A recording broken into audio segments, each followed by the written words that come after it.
السلام علیکم ورحمۃ اللہ۔ سب سے پہلے رمضان کی مبارکباد آپ سبھی کو۔ آج کی اپڈیٹ دکھ بھری ہے، مولانا رابع حسن ندوی صاحب اس دنیا میں نہیں رہے۔ انا للہ و انا الیہ راجعون۔ اللہ تعالیٰ غریق رحمت فرمائے۔ بھارت کے پہلے بڑے ایسے عالم تھے جن کو آکسفورڈ یونیورسٹی میں ریسرچ کے لیے بلایا گیا تھا۔ انہوں نے قرآن اور نالج کے اوپر ایسی ریسرچ کری، ایسی وضاحت کری جو آج پوری دنیا سلیبس کے طور پر استعمال ہوتی ہے۔ مولانا رابع حسنی ندوی 21ویں صدی کے سب سے بڑے علماء اکرام میں سے تھے۔ انہوں نے کئی سال تک آل انڈیا مسلم پرسنل لا بورڈ کے ادھیش کے طور پر خدمات انجام دی۔ مولانا رابع حسنی ندوی مشہور انترراشٹریہ سنگٹھن رابطہ عالم اسلامی سنستھا کے ممبروں میں سے ایک تھے۔ سعودی عربیہ کے کنگ فیصل کئی سال تک اس سنگٹھن کا حصہ رہے۔ رابع حسنی ندوی کا یہ سنگٹھن آج بھی OIC اور یونیسیف کا حصہ ہے۔ رابع حسنی ندوی کا جنم 1999 1 اکتوبر کو UP کے ضلع رائے بریلی کے اندر تکیہ کلاں گاؤں کے اندر ہوا۔ یہ بھارت کے مشہور عالم دین اور ریفارمر مولانا علی میاں صاحب کے بھانجے تھے۔ رابع حسنی ندوی نے اپنی ابتدائی تعلیم رائے بریلی کے ایک ابتدائی مکتب کے اندر حاصل کری اور اس کے بعد ایشیا کی سب سے بڑی اسلامک یونیورسٹی دارالعلوم دیوبند کے اندر داخل ہو گئے۔ حیرانی کی بات یہ ہے، مولانا رابع حسنی ندوی صرف 22 سال کی عمر میں ندوۃ العلماء لکھنؤ کے اندر اسسٹنٹ پروفیسر بن گئے تھے، اور صرف 25 سال کی ہی عمر میں مولانا کو ندوۃ العلماء میں عربک ڈپارٹمنٹ کا ہیڈ بنا دیا گیا تھا۔ مولانا رابع حسنی ندوی اپنی موت تک سعودیہ عربیہ کے عالمی رابطہ ادب اسلامی کے وائس پریزیڈنٹ رہے۔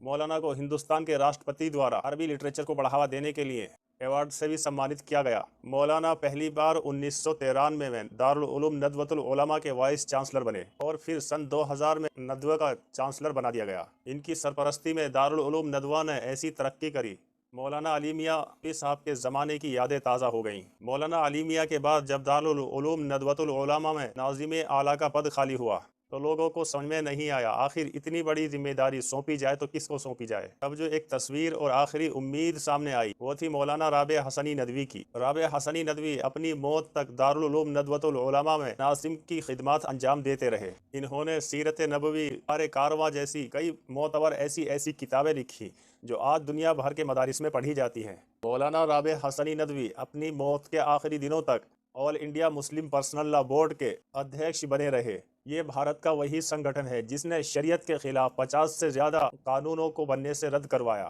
مسلم پرسنل لا بورڈ نے ہی بھارت میں اسلامی سمویدھان کا نرمان کرایا۔ بابری مسجد کے کیس کے پیروی کرنے کا کام رابع حسنی ندوی کی ادھیکشتا والے آل انڈیا مسلم پرسنل لا بورڈ نے ہی کیا تھا۔ رابع حسنی ندوی صاحب کی مقبولیت کا اندازہ اسی بات سے لگایا جا سکتا ہے، بھارت کے مختلف حصوں میں اور دنیا کے الگ الگ دیشوں میں ان کے PhD کی جا چکی ہے۔ انہوں نے عربی اور اردو بھاشا میں 30 سے زیادہ کتابیں لکھی جو آج دنیا کی بڑی کتابوں میں شمار کی جاتی ہیں۔ شاید ہی آپ جانتے ہوں، مولانا رابع حسنی ندوی تبلیغی جماعت کے مولانا الیاس کے شاگرد رہ چکے ہیں۔ انہوں نے 1944 میں دلی کا سفر کیا، مرکز نظام الدین میں مولانا الیاس سے دینی تعلیم حاصل کری۔ مولانا رابع حسنی ندوی نے روس، امریکہ، جاپان سے لے کر دنیا کے مختلف ممالک کا سفر کیا اور اسلام کی تبلیغ کے لیے دنیا کے کونے کونے میں گئے۔